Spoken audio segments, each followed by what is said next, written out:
pouco maior de complexidade, que aí você tem que ter sistema de controle de válvulas, sistema de abastecimento, né? Que são coisas que geralmente você não se preocupa quando você está trabalhando com um motor sólido. Então, essa é a principal diferença mesmo dos sólidos e dos híbridos. Bom, falar um pouco agora das áreas administrativas, que, na nossa opinião, é o que faz a gente conseguir participar de várias competições no ano, né? Então, por exemplo, a gente comentou que vai provavelmente ter 3 lançamentos no ano que vem. Então, é uma coisa ousada, mas sem áreas administrativas de marketing financeiro, isso não seria possível. E eu falar um pouco mais do financeiro, é responsável pelo orçamento e controle de gastos do projeto, além de lidar com patrocinadores, né? Então, eles fazem o meio termo entre as necessidades do projeto e as vontades e necessidades do patrocinador, justamente para conseguir conciliar os gastos para a gente conseguir fazer 3 foguetes no ano. Sem contar também que eles são responsáveis pela organização das viagens, toda a questão de logística geralmente fica com eles, e com a comissão de RH, que eu vou explicar um pouco mais para frente. Mas sem isso não seria muito possível participar de 3 competições com 96 membros, né? É meio difícil. Falando um pouco também do marketing, eles são responsáveis por fazer essas camisetas, né? Cuidar das redes sociais, então, vocês seguirem a gente lá no Instagram, Facebook, essas coisas, essas redes sociais aí. Todas elas são movimentadas, as postagens são feitas pela área do marketing. E sem contar também que eles têm uma competição própria na SA Cup. Eu não vou me recordar agora o nome certinho dela, mas é basicamente fazer uma espécie de documentário sobre o foguete, a manufatura do foguete, até a hora do lançamento. E o vídeo, enfim, que tem o melhor desempenho, acaba vencendo. Falando um pouco também da comissão de RH, como somos muitos, é sempre importante ter um grupo de pessoas dentro do projeto responsável por integrar essas pessoas, evitar conflitos, coisas assim. Porque eventualmente acontece algum tipo de conflito, né? Então é bom a gente ter um jeito de resolver eles, mesmo sendo, às vezes, por parte técnica. E a organização de eventos de integração, o processo seletivos de receber pessoas novas, né? Organizado também pela comissão de RH, e também a CCO, que é uma comissão contra a opressão, dentro do Júpiter, para evitar problemas de grau maior, né? Vamos dizer. Bom, aí entrando na parte das comissões, né, para encerrar aí a nossa estrutura interna, a gente tem a comissão de segurança. Acho que todo mundo que está aqui conhece um pouquinho do meio aeroespacial, a gente sabe que o que a gente faz não é seguro, né? Tudo tem um risco envolvido, a gente sempre tenta ao máximo possível minimizar esses riscos, né? A gente não quer nenhum dos nossos membros sofrendo algum tipo de acidente, né? Seja dentro da oficina, seja em um lançamento, seja em grau pequeno ou grau maior, a gente sempre quer evitar e deixar todo mundo o mais seguro possível, né? Então, como eu falei, tem um risco inerente à atividade que a gente faz e, enfim, a gente tem que saber mitigar ao máximo possível isso, né? Então, para isso, a gente tem a nossa comissão de segurança, que é a área realmente responsável por fazer a análise de risco do projeto, né? Então, por exemplo, a gente vai fazer um teste estático, né, que é o teste do motor. O que pode acontecer? Qual que é o raio de segurança que os operadores têm que ter, né? Qual é a distância que você tem que estar do motor para poder ativar o motor? Qual é a distância que você tem que estar do foguete para poder fazer um lançamento? Você vai fazer algum procedimento, fabricação de propelente, quais são os cuidados, quais são os EPIs. Então, tudo isso daí que a gente preza muito aqui dentro do projeto é organizado pela comissão de segurança e a comissão é basicamente membros de várias áreas do projeto que se juntam e participam de uma comissão. Então, é legal que também essas áreas, né, essas comissões, acabam sendo um espaço de troca entre membros de áreas, né? Às vezes o pessoal da recuperação não ia ter a chance de trabalhar com alguém da propulsão, mas você estando numa comissão, você consegue interagir, você consegue ter contato com outras áreas e ter um objetivo em comum, né? Que no caso do RH foi o que a Arada falou, e o da segurança realmente fazer essa análise de risco, né? Então, como eu falei, prevenir dano aos membros do grupo em atividades de risco, né? Atualmente, a comissão de segurança também fica responsável por toda a parte de lançamento. Então, quem faz a nossa cronologia, quais são as etapas de lançamento, definição de cargo de operador, também é a comissão de segurança. Então, eles têm uma função bem importante aqui dentro da equipe, né? E aí, também tem a questão da orientação de uso de EPIs, documentação de testes e armazenamento de materiais. Então, também são coisas bem importantes, né? Atualmente, a gente conseguiu uma licença especial para poder utilizar alguns produtos, então também tem que ter um cuidado bem maior, né? Então, quem está fazendo toda essa avaliação de risco e etc. é o pessoal da Comissão de Segurança. Bom, agora que a gente já falou bastante sobre o que é o foguete modelismo, como a gente funciona internamente dentro do Júpiter, a gente quer apresentar um pouquinho quais são os nossos próximos passos, né? Porque a gente já falou que a gente está com a ambição de lançar 3 foguetes aí esse ano. Então, a gente vai apresentar um pouquinho mais a fundo de quais são os nossos objetivos aí a curto prazo, né? Então, como eu falei, a gente sempre tem uma operação própria de lançamento, que é o nosso mini foguete, que acontece lá no campus de Pirassununga, com o apoio do campus, né, de Pirassununga, que eles sempre deixam a gente utilizar o espaço do campus, né? Então, é uma operação autônoma, 100% organizada pelo projeto Júpiter. Os operadores são os membros do projeto, a cronologia é feita pelo projeto. E aí, basicamente, nosso intuito é tentar testar em menor escala projetos para irem para competições, né? Então, o Reefing, que o Arada comentou, né, que é uma evolução aí do sistema de recuperação, ele foi primeiro validado num mini foguete antes de ser enviado para o Juno 2, e a gente viu que ele teve um mega sucesso aí, recuperação completamente nominal, etc. Então, né, se a gente não tivesse mini foguete, a gente não ia conseguir validar esses projetos, a gente ia ter que arriscar em competição, e a gente não quer arriscar em competição, a gente quer chegar na competição jogando seguro, né? Então, o nosso mini foguete 2023 já tem um nome, ele chama Nix. E a gente tem vários apoiadores, né? A gente não consegue fazer, apesar de a gente falar que é uma operação feita 100% pelo Júpiter, a gente não está sozinho nessa, né? Sem o apoio a gente não conseguiria. Então, a gente tem aí bastante apoio do pessoal da AFA, né? Que é a Academia da Força Aérea. Então, a gente tem uma relação próxima com eles, né? Eles fazem toda a parte da liberação do espaço aéreo para a gente. Então, sem eles, a gente também não conseguiria fazer esse tipo de lançamento. Obviamente, o campus da USP de Pirassununga, que eles confiam muito, muito, muito no nosso trabalho, dão todo o suporte possível, recebem a gente muito bem no campus, sempre que a gente vai lá. E aí também a Escola Politécnica, obviamente, né, que é a nossa maior apoiadora aí, né, que a gente foi fundado na Escola Politécnica, a nossa oficina fica na Escola Politécnica. Então, claramente, também tem muito a agradecer ao pessoal da Poli. E não está aí, mas eu queria fazer uma ressalva especial para amigos da Poli, que é o nosso principal patrocinador. Sem eles, a gente não teria praticamente nada no nosso orçamento, assim, né? A gente tem vários outros patrocinadores, mas eles são o nosso maior apoio. E sem o apoio financeiro deles, a gente não conseguiria conseguir manter essa meta aí de 3 foguetes aí no ano, né? Que eu espero que a gente consiga, que é o que a gente está se preparando para fazer e vai dar certo. E aí, bom, falando um pouco da parte de apoio, né? Deixando os agradecimentos devidos. Como eu falei, o nosso objetivo é treinamento de operação para os membros, né? Então, saber como funciona o lançamento de foguete, para a gente não chegar completamente despreparado nas competições, sem ter nenhuma ideia do que tem que fazer. E também, né, o teste de subsistema em escala reduzida que eu comentei. Acho que é válido comentar também que a questão do trilho próprio. Trilho é a estrutura na qual o foguete é colocado quando a gente vai lançar ele. Então, aqui tem uma foto do nosso trilho, o trilho feito pelo projeto. Geralmente nas competições esse trilho é fornecido, né? Então as equipes não precisam se preocupar com ele, mas como essa operação é totalmente feita pelo projeto, a gente precisa se preocupar, a gente precisa fazer ele acontecer. E aqui está uma proporção para entender o tamanho dele. E a tendência é que ele aumente ainda para o próximo ano. Só para referência, nessa foto ele tinha 4,4 metros. Para o nosso lançamento do Nix, né, esse daí foi para o foguete anterior. Para o desse ano ele vai ter 6,2 metros. Então ele ainda vai passar por uma expansão aí para o nosso próximo lançamento, porque igual o nosso projeto está crescendo, nossos foguetes também estão crescendo, né? Então, com o aumento aí do nível técnico do projeto, a gente também tem que fazer um aumento aí da nossa infraestrutura. Exato. E só para deixar claro, essa foto não é o Nix, é o anterior, é o Juninho, mas está aí para representar porque foi o nosso último mini foguete. Bom, aí falando um pouquinho mais, né, a gente sempre tem alguns desafios, né? E acho que isso é sempre óbvio, né? Toda vez que a gente fala de lançar foguete, acho que deve passar na cabeça de todo mundo que tem muitos desafios para a gente poder enfrentar, para poder fazer um lançamento bem sucedido. Então, como a gente falou, né, uma operação de lançamento completamente organizada pela equipe. Não é fácil, é muito demandante, a gente tem que ter bastante organização para poder fazer tudo certinho.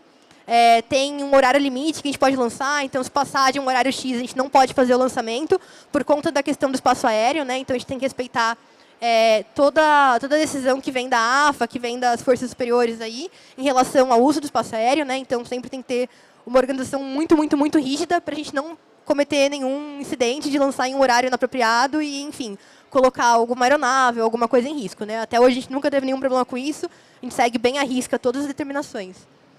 E aí, como a gente falou, né, manter as condições de segurança, incluindo a liberação do espaço aéreo e a área de dispersão, né? A gente sempre tem que ter um raio de dispersão.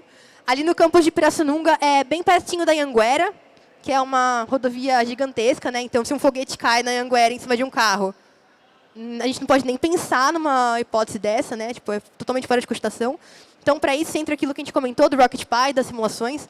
Então, a gente roda milhões de simulações de dispersão para a gente ter uma referência de onde o foguete vai cair e ter 99,9% de certeza que a gente não vai ter nenhum acidente e que ele não vai cair em nenhum lugar que a gente não deseja, tipo a Anhanguera, ou então cair em alguma casa, ou algo do tipo, né? E, de novo, até hoje, a gente nunca teve nenhum problema de acertar nenhum alvo inesperado. A gente sempre teve lançamentos que caíram no meio do mato, onde estava previsto. Então, até aí, acho que a gente está fazendo um trabalho certinho, né? Exato. E vale lembrar também que é por isso que o apoio do campus de Pirassununga é importante, porque justamente eles nos ajudam a manter essa área livre de pessoas, evitar que as pessoas circulem naquela região, justamente para evitar que a pessoa que não está sabendo o que está acontecendo, de repente um foguete caia em cima dela. Não. Isso é justamente por causa disso que o campus de Pirassununga é muito importante nesse nosso apoio. Bom, aí, de novo, nos nossos próximos passos, né, a gente está com a próxima competição em foco, sendo a SA Cup. A LAS que acontece depois da SA Cup. Então, passando o lançamento do nosso mini foguete, vai ser foco total na SA Cup. A gente já está trabalhando na competição, em nenhum momento a gente parou, a gente está trabalhando com 2 projetos em paralelos. Mas aí, passando realmente o lançamento do mini foguete, a gente pode dar um foco e um gasto total para a competição, que é a maior que a gente tem no ciclo, é o nosso objetivo maior mesmo, que é a que acontece nos Estados Unidos, né? Então, falando um pouquinho aí sobre o nosso histórico de participação, né? A gente falou um pouquinho mostrando os vídeos. Então, em 2019, a gente teve um lançamento bem sucedido, que foi o do Callisto. Não foi um lançamento nominal, porque só teve um evento de recuperação. O foguete tinha 2 paraquedas, mas só um deles abriu. Mas ainda assim, a gente considera que foi um lançamento de sucesso. A gente conseguiu recuperar o foguete no meio do deserto. Ele está lá na oficina, todas as peças dele estão lá. E, enfim, a última vez que a gente conseguiu participar presencialmente foi em 2019, nesse lançamento. Então, a gente está realmente torcendo muito para que tudo dê certo. A gente está se esforçando muito para que a gente consiga participar de novo esse ano, né? Em 2020, a competição foi cancelada por conta da pandemia, então não teve como a gente participar. Em 2021, ela aconteceu online e a gente participou da competição online. A gente falou do Juno 2, né? Talvez alguém tenha se perguntado onde está o Juno 1. O Juno 1 foi o que a gente enviou para essa competição online, mas ele nunca foi manufaturado devido à pandemia e pela impossibilidade de lançamento, né? Então, o Juno 1 é o que participou em 2021 online e o Juno 2 é o que a gente trouxe presencialmente depois de algumas revisões e que foi o nosso lançamento de maior sucesso até agora, né? Em 2022, a gente tinha um projeto bem consolidado, a gente queria muito ter ido com o Juno 2, mas a gente foi impossibilitado por conta da questão de visto. O consulado estava com uma fila gigantesca, ainda está, né? Está mais de um ano para tirar o visto, por conta da pandemia, que eles ficaram um tempo sem atender. Então, a gente acabou não conseguindo obter os vistos para poder participar da competição. E, assim, os membros que tinham visto, a maior parte estava em intercâmbio, estava na Itália, estava na França. Então, o pessoal não tinha como sair do intercâmbio, largar a aula para poder participar da competição. Então, foi uma pena muito grande para a gente não poder participar esse ano. Mas foi muito bom que teve uma equipe brasileira representando. O pessoal da Cosmos foi lá e fez um trabalho incrível. Levou o nome do Brasil para fora. A gente fica muito orgulhoso de ver outras equipes brasileiras tendo destaque lá fora, mostrando que o Brasil vem aí forte. Apesar de a gente ser um setor ainda em estado embrionário, né, aqui dentro, na parte da aeroespacial, a gente espera muito que daqui a uns anos a gente consiga reverter, conseguir evoluir bastante o setor. Então, a gente ficou muito contente, a gente torceu muito pelo pessoal da Cosmos que foi participar. E esse ano a gente espera estar junto com as outras 5 equipes que vão também para a SA Cup. Representar o Brasil lá fora, né? Então, como eu falei, a gente realmente quer, ao máximo possível, participar da competição no ano que vem, 2023. E como eu falei, a gente vai... a gente está... Oi? Não, continua. Ah, tá, perdão. Como eu falei, a gente está com um motor híbrido em desenvolvimento e a gente quer fazer o nosso primeiro lançamento de motor híbrido na SA Cup. Então, o nosso principal foco é esse, competir numa categoria de híbrido e, quem sabe, conseguir algum pódio, né? Se tudo der certo. Primeiro motor próprio. Isso. E aí a gente... agora falar um pouco da nossa dificuldade, né, na competição. Como eu falei, no ano passado, nesse ano, né, a gente teve a dificuldade do visto. Mas além da dificuldade do visto, né, que não é a única dificuldade que a gente enfrenta quando a gente vai para um outro país, né, lançar um foguete, A gente tem a dificuldade logística, a gente tem que transportar um foguete inteiro para os Estados Unidos, né? Então, o custo é bem alto da viagem, a logística é bem complicada, tanto é que a gente conta bastante aí com o apoio do pessoal do financeiro, do marketing, da RH, para poder organizar a viagem. E aí, pensando nisso, a gente também tem uma vaquinha, que a gente está tentando arrecadar fundos para a gente poder viabilizar ainda mais a nossa ida para a SA Cup em 2023. Vale lembrar que, apesar de sermos 96, obviamente não vamos levar 96 pessoas para os Estados Unidos, porque é complicado toda essa logística, sem contar os custos. Por isso que é a importância da nossa vaquinha, justamente para conseguir levar um pouco mais do nosso grupo lá. Atualmente a gente vai levar 10, 12 pessoas, mas a gente vê que para 96 pessoas isso falta. Então, é por isso que é importante a nossa vaquinha. A gente gostaria muito de levar a equipe inteira, a gente sabe que todo mundo trabalha muito para um foguete sair, ninguém faz um foguete em 10 pessoas, né? Tem toda uma equipe por trás, mas realmente a logística é muito complicada para levar todo mundo, então a gente tem que levar uma equipe bem reduzida. E é uma pena, né? A gente queria ter todo mundo junto, mas a gente tem outras oportunidades, né? A gente tem a LASK, que a gente falou, né? No interior de São Paulo, tem esse lançamento próprio em Pirassununga, então a gente tem outras oportunidades para poder levar a equipe inteira para poder presenciar o nosso trabalho, né? Que não é nem um pouco fácil. Agora falando um pouco da nossa divulgação científica, que é uma coisa que a gente está focando mais agora, né? Nessa fase de projeto, fase que não tem lançamentos ainda no ano. A gente está participando muito da participação muito grande em eventos como aqui, por exemplo, e alguns que eu vou citar mais para frente, mas também a gente publica muitos artigos nesse Space Talks, que é uma página do Medium, e também nas redes sociais. Por isso que o marketing também é uma ferramenta, uma área que faz um bom trabalho nessa parte.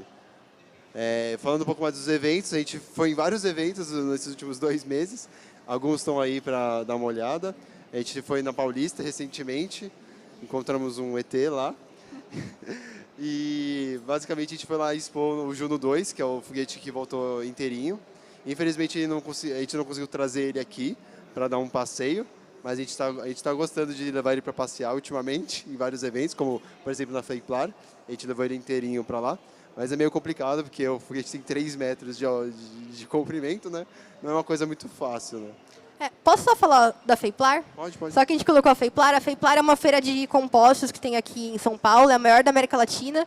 E esse ano a gente foi convidado como expositor para poder apresentar o foguete, justamente porque a gente usa muito material composto, né? Como eu falei, a estrutura é basicamente toda feita de fibra de vidro e carbono, laminada, né? Então, a gente tem várias parcerias aí, vários apoiadores que participam dessa feira, e a gente foi convidado para levar o foguete e participar como expositor. Então, é bem legal que a gente está tendo uma relevância bem grande aí, não só no setor aeroespacial, mas também na parte de compostos, plásticos, etc.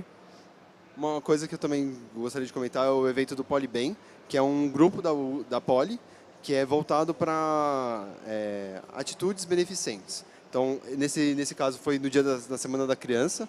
Foi um evento que várias crianças foram levadas lá para a Poli e conversaram e conheceram vários dos grupos que tem na Poli, como, por exemplo, o nosso.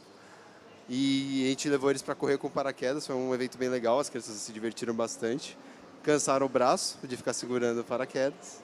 E é isso, a gente participa de vários eventos, não só aqueles quesito técnico, né? Também social. Então, agora eu queria encerrar a nossa apresentação, né, Thaís? Uhum. Falando um pouco mais, mostrando um pouco mais da nossa participação na competição passada, na LASK 2022.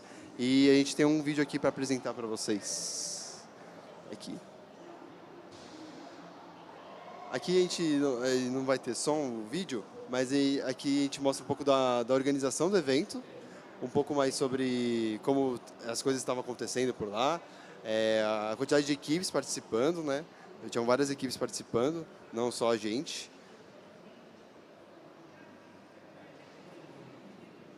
Então, e é bem legal, né? Uma coisa que eu até comentei durante a competição é que a gente fala, né, lá dentro do campo, né, lá em Tatuí, a gente é competidor, né? É equipe A contra equipe B, equipe C contra D, mas do campo para fora, a gente é o futuro do setor no país, né? A gente que vai fomentar o setor aeroespacial, a gente que vai fazer o desenvolvimento dessa parte no Brasil, que, como eu falei, ainda está muito embrionária, né? Então, essa competição, além de a gente poder competir e demonstrar o nosso trabalho ao longo do ano, ela também é muito importante para a gente trocar conhecimento. Então, a gente conversa com outras equipes, troca dica, troca outros tipos de contatos, etc. Então, é bem legal participar dessa competição, não só pelo troféu, não só pela premiação, mas sim pela troca de conhecimento que a gente consegue ter lá dentro. Aqui aparece um pouco mais da operação, né, antes do lançamento. Então, a montagem do foguete, a preparação para levar ele ao trilho, né? Daqui a pouco vai aparecer o trilho sendo montado meio que de longe. A gente não pôde levar uma câmera mais próxima, né, do local de montagem, mas a gente conseguiu filmar algumas coisinhas. E aí, como a gente falou, né, sempre a questão da segurança, todo mundo de capacete, de colete sinalizado, né, a questão de EPI, o pessoal está a uma certa distância do foguete. Então, não só em lançamentos internos, né, mas em competições também é muito importante essa parte de segurança.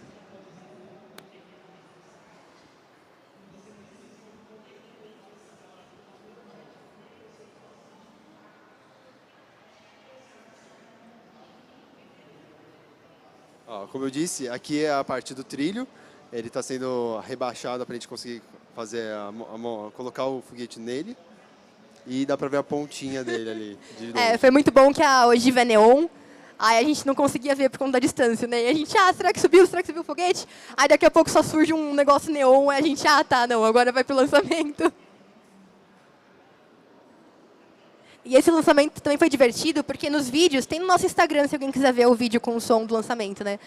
A gente começa a contagem regressiva, 10, 9, 8, aí 1. Aí o foguete só não sai do lugar. Aí todo mundo começa, achando que tinha dado errado. Aí passa uns 2 segundos, aí o foguete sobe com tudo, assim, e foi muito emocionante.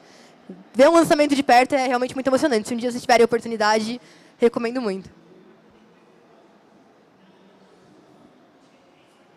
Mostrando um pouco da nossa emoção com o foguete saindo do trilho. Acho que deu para ver o quão emocionante que é. Exato. Infelizmente, esse lançamento tinha muitas nuvens no dia, no local. Então, ele, apesar de atingir 3.700 metros de altitude, mais ou menos 1 quilômetro, 1,5 quilômetro de altitude, já tinha nuvem. Então, a gente deu 3 segundos, ele já tinha sumido. A gente ficou todo desesperado, sem saber o que estava acontecendo, sem conseguir ver ele, não sabendo se o paraquedas funcionou ou não. Mas uma coisa que foi legal aí, que é ponto do pessoal da eletrônica aí que fez excelente trabalho, quando o foguete estava nas nuvens, a gente não conseguia ver, a gente conseguia receber os dados. Então, a gente tinha certeza que o foguete estava subindo por conta do sensor de pressão que tinha dentro do foguete. E aí, depois, quando ele estava descendo, por conta do sensor de pressão também. Então, mesmo que a gente não estivesse vendo o foguete, a gente tinha como saber o que estava acontecendo por conta desse envio de dados em tempo real do voo. E é isso, a nossa apresentação acaba por aqui. Eu gostaria de agradecer a participação de todos aqui e também mandar aqui o QR Code das nossas redes sociais. Todas as nossas redes sociais estão ali no QR Code da esquerda e o da direita está aqui para a nossa vaquinha para angariar fundos para o pessoal, levar o pessoal para esse Cup desse ano que vem. Então, acho que também queria falar também que a gente vai abrir espaço para perguntas. Então, se alguém tiver uma pergunta, alguma coisa assim, querer saber alguma coisa mais específica que a gente não comentou, né, por ser uma apresentação mais geral, também muito bem-vindo, muito convidado para isso. E Thaís? Só também agradecer aí pela Campus Party, pelo convite, a gente sempre fica muito contente em participar, né? Então, fica também o agradecimento. Oi, pode perguntar. Vai levar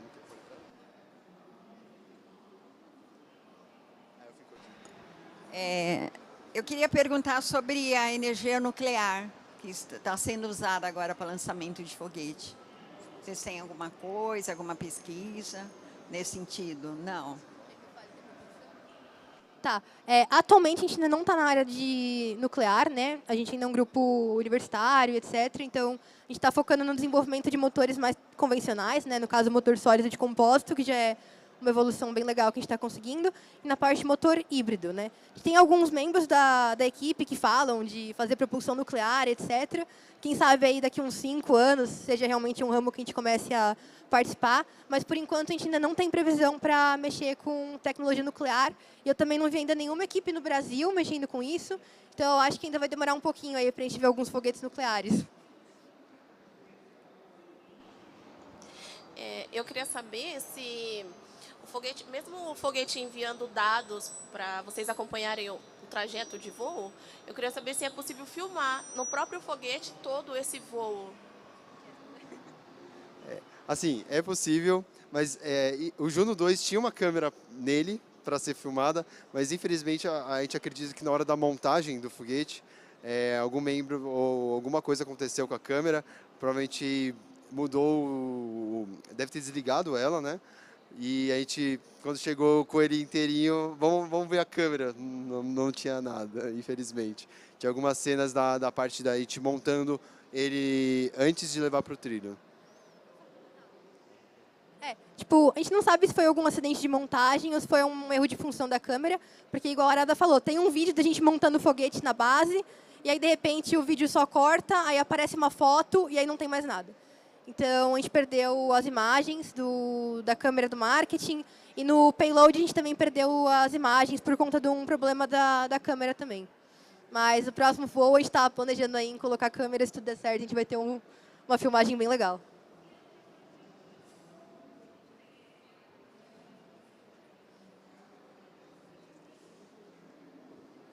Falem o nome de vocês também, quando forem perguntar. Acho uma coisa legal.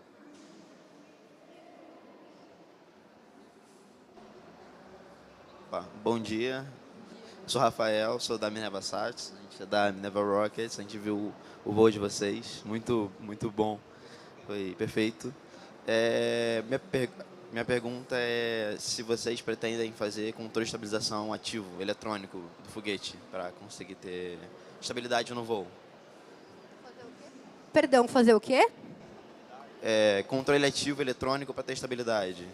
Ah, tá. Oi, pessoal da Minerva. A gente fica feliz aí de ver outras equipes aqui também da Campus Party. A gente também acompanhou um pouquinho vocês lá na competição. Atualmente, o pessoal da aerodinâmica está fazendo controle ativo para Roll. Então, a gente já tem um módulo nesse próximo foguete que a gente vai lançar, que é o do começo do ano, do lançamento próprio. A gente já vai ter um módulo de controle ativo, que aí, por enquanto, é só controle de rolagem.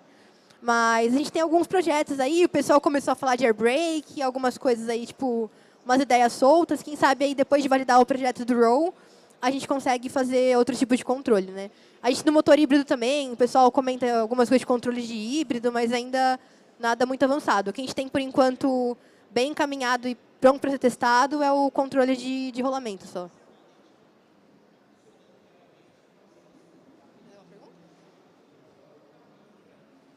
Bom, gente, se não tiver mais perguntas, obrigado pela participação, viu? Ah, tem mais uma. Vontade, fica tranquilo.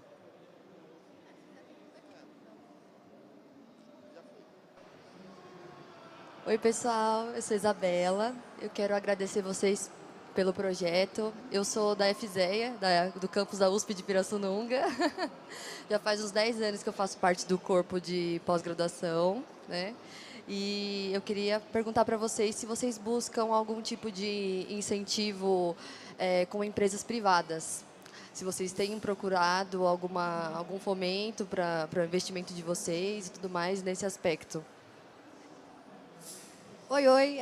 A gente falou bastante aqui do campus de Pirassununga, né? Então, a gente sempre agradece muito o apoio, toda a confiança que vocês colocam na gente no lançamento, né? A gente sempre é muito bem recebido, a gente ama ir para Pirassununga, a gente não vê a hora do próximo lançamento, então, né, primeiro agradecer o apoio.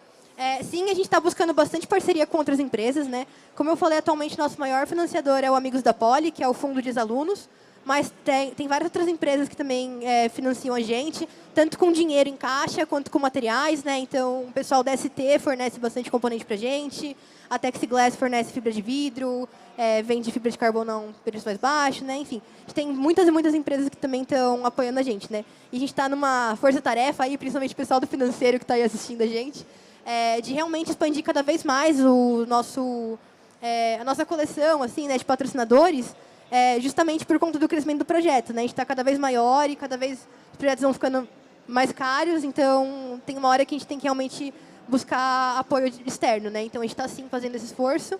E eu realmente acho muito legal esse movimento de vocês junto com a gente, porque nós somos uma USP especializada no agro, né? No agronegócio.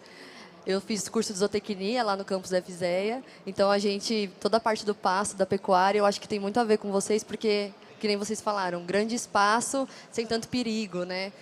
Então, eu acho isso muito legal. Vamos fazer uma conexão depois. Hoje eu trabalho numa empresa de Venture Capital e talvez seja interessante para a gente. Beleza, vamos sim. E realmente, né, a gente vira e mexe tem que fazer teste em campo aberto e a parte do agro é a combinação perfeita, né? Que é espaço aberto, etc. E Pirassununga é maravilhoso, né? A gente gosta muito. Mais uma pergunta. Tenho. Tá. Buenas tardes, meu nome é Francesco, responsável pela autoridade de Campus Party aqui em Brasília Internacional. Desculpa, estou brincando. Sobre vaquinha, conselho nacional para Francisco Palhares. E, obrigado pelo amigo que vai investir em vocês, parece, né? Tem até a concorrência aqui sondando na parte técnica, né? Então, né? Muito bem, parabéns pelo projeto. Uma dúvida parecida com a dela. Vocês têm evolução científica, estão divulgando os materiais, né? Divulgando o conhecimento todo. A intenção é só ganhar prêmio ou contribuir para a área científica? Não é, a gente gosta muito de competir, né? A gente é um grupo voltado para a competição, mas a gente não tem só o foco de competição, a gente tem uma missão social. Então, a gente não quer só ganhar troféu, a gente não quer só ir lá competir. Como eu falei, dentro do campo, a gente está competindo com outras equipes, mas no momento do campo de competição para fora, a gente é o futuro do setor aqui no país, né? Então, a gente valoriza muito essa troca de conhecimento. Então, a gente sempre faz, como o Arada comentou, eventos de divulgação, a gente vai em escola, a gente foi no Senai.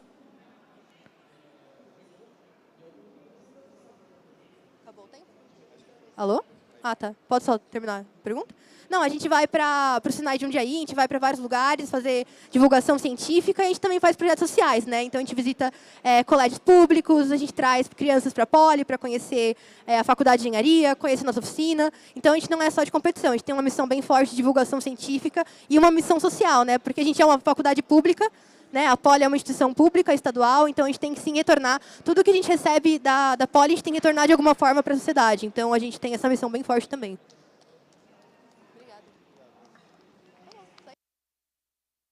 Obrigado, gente, pela participação. Encerrando aqui a palestra. Obrigado. De acordo com a Organização Mundial